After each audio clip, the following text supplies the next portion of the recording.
Fala, minha linda e amada nação rubro-negra, estou chegando com tudo, com as últimas notícias do nosso Mengão queridão, após essa goleada, né? Sensacional. Flamengo 6-0 para cima do Juventude. Flamengo na liderança do Campeonato Brasileiro e a situação do Bruno Henrique, como o Felipe Luiz, né, realmente expressou a resposta em relação ao Bruno Henrique. Felipe Luiz falou sobre isso, vou trazer aqui detalhes para você, falar também sobre, né, a comentarista Ana Thaís Matos, que eu acho que ontem, no caso, ela deu aí algumas declarações que eu estou de acordo com ela, tá? A gente aqui não tem essa de, não tem perseguição com ninguém. A gente sabe que ela é uma que gosta aí de alfinetar o Flamengo, mas ontem ela falou a verdade em relação à situação, a torcida do Flamengo no Maracanã. Vou trazer aqui todos os detalhes para você sobre a situação. Temos uma excelente notícia para o jogo contra o Botafogo da Paraíba, hein? Torcedor, fica ligado porque teremos novidades lá no Almeidão, lá em João Pessoa, na Paraíba, pela Copa do Brasil, terceira fase da Copa do Brasil de 2025. Próximo jogo do Flamengo agora é contra o Vasco no Maracanã. Fica coladinho comigo, já aproveita, vem. Se você ainda não é inscrito no nosso canal, dá essa moral, eu convido você a se inscrever, ativar o sino da notificação, deixa o teu like marotaço nesse vídeo, compartilha esse vídeo com essa nação maravilhosa para ajudar o nosso trabalho, beleza? Fez isso aí? Bom, deixa eu começar falando aí sobre essa goleada de ontem.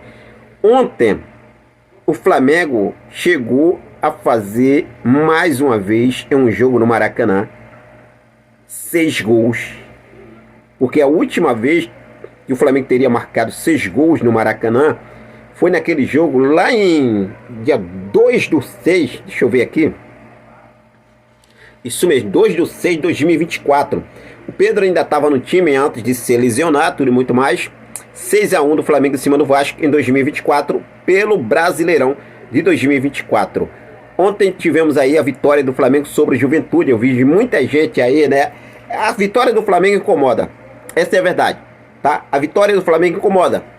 E contra o morto, o Rei de Juventude, o time de vocês vão pegar o Juventude, tá? Só isso que eu quero falar aqui pra você.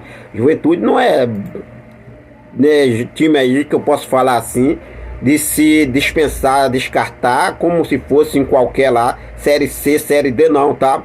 O Juventude vem se arrumado desde o ano passado, só que ontem o Flamengo fez uma partidaça.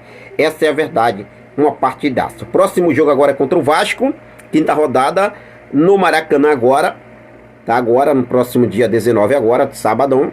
Vamos em busca dessa vitória, sim, com certeza, porque o Flamengo está se preparando para esse jogo. É clássico dos milhões e depois dessa partida o Flamengo tem a LDU pela frente, pela terceira rodada da fase de grupos da Copa Libertadores da América. Mas bom, depois da goleada, o Flamengo, né, um atropelo para cima do Juventude, e o Flamengo segue na liderança do Brasileirão.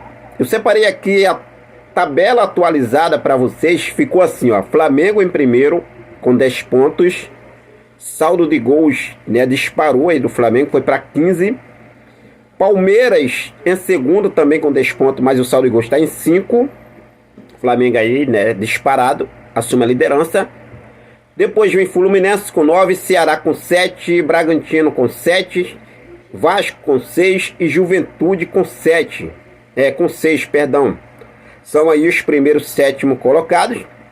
Mirassol em 8º colocado com 5, Internacional em 9º com 5, Botafogo também com 5 em 10º, Fortaleza em 11º com 5, depois o Santos também agora aqui na 12ª colocação com 4, com 4 também está aí o Corinthians na 13ª, o Vitória também com 4 pontos na 14ª, assim como Cruzeiro e São Paulo, que estão na 15ª e 16ª colocação.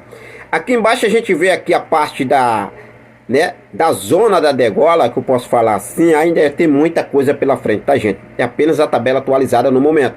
O Grêmio tá com 3 pontos, figurando primeiro da zona ali, né? Na 17ª, 18ª tem o Bahia também com 3.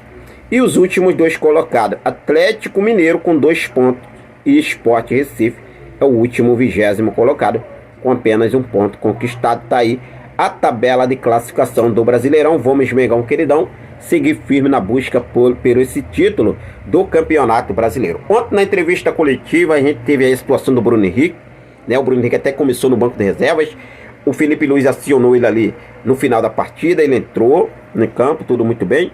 E o Felipe Luiz foi perguntado ali, né, sobre a situação do Bruno Henrique. Ele comentou o seguinte: olha só, ele está normal, absolutamente normal, se apresentou com todos os companheiros. E como eu falei na outra entrevista ano passado, a mesma coisa. A única coisa que pedimos, que ele deve pedir, mas eu peço por ele, é a presunção de inocência. Disse aí o técnico Felipe Luiz, que inclusive, né, rasgou elogios, reconheceu realmente aí os méritos da equipe, mas destacou que ainda há pontos a evoluir. Olha só o que ele falou: estou muito feliz pela vitória hoje, né, pela eficácia que vocês cobram tanto aqui nas coletivas, mas eu não me iludo. Hoje os gols que fizemos cedo nos deu essa confiança.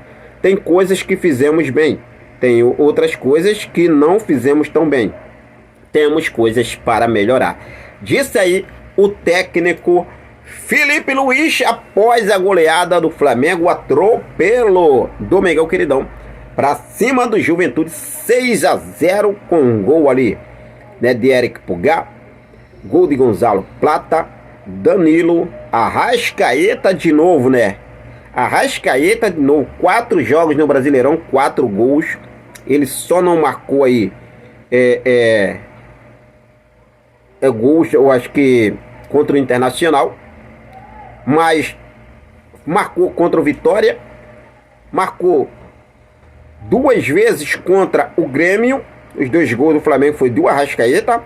E ontem contra o Juventude ele deixou mais um golaço, né? Limpou da zaga ali, jogou no fundo do barbante.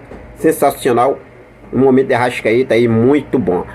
Ana Thaís Matos, da Globo, ela falou aqui alguma situação envolvendo a torcida, ingressos, sobre a diretoria precisa mudar a sua forma de pensar em relação a essa situação. E ela falou o seguinte, que eu concordei com ela. Olha só o que ela falou: um timaço como esse do Flamengo não pode jogar para menos de 30 mil pessoas aqui no Maracanã. Muito pelo contrário, a diretoria tem que reavaliar e ter a humildade de entender que a torcida tem que ver esse time jogar. Disse aí a comentarista Ana Thaís Matos. O Gustavo Villano, ele também falou o seguinte: o futebol tem uma grandeza e uma grande razão. Tem uma grande razão: o público. E isso vale para qualquer segmento, para quem joga, para quem dirige, para quem trabalha na comunicação. O público é a razão de todo esse negócio. É isso aí, gente. Eu venho sempre batendo aqui nessa tecla. A diretoria precisa abrir a mente. Coloca um preço popular, a torcida vai lotar o Maracanã, vai ser uma festa linda. Essa é a realidade. Essa é a realidade. Por se falar em torcida, Maracanã, vamos para agora, né? Paraíba, João Pessoa, onde o Flamengo enfrenta o Botafogo da Paraíba pela 3ª fase da Copa do Brasil. A informação que temos é boa para o torcedor paraibanos e regiões. Fica ligado nesse jogo, porque teve reviravolta e o Botafogo decide dividir o estádio Almeidão com a torcida do Flamengo, mas ficará assim, 60% do Botafogo e 40% de rubro-negros. Olha só, hein? Pode ficar tranquilo que o Almeidão vai ter uma festa linda nesse jogo na Paraíba, sim. Isso eu não tenho dúvida, beleza?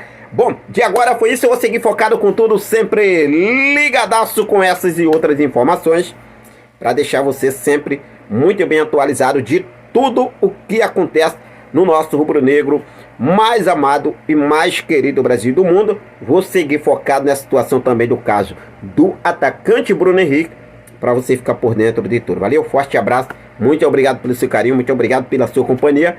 Ficam com Deus, até a próxima. Saudações rubro-negras.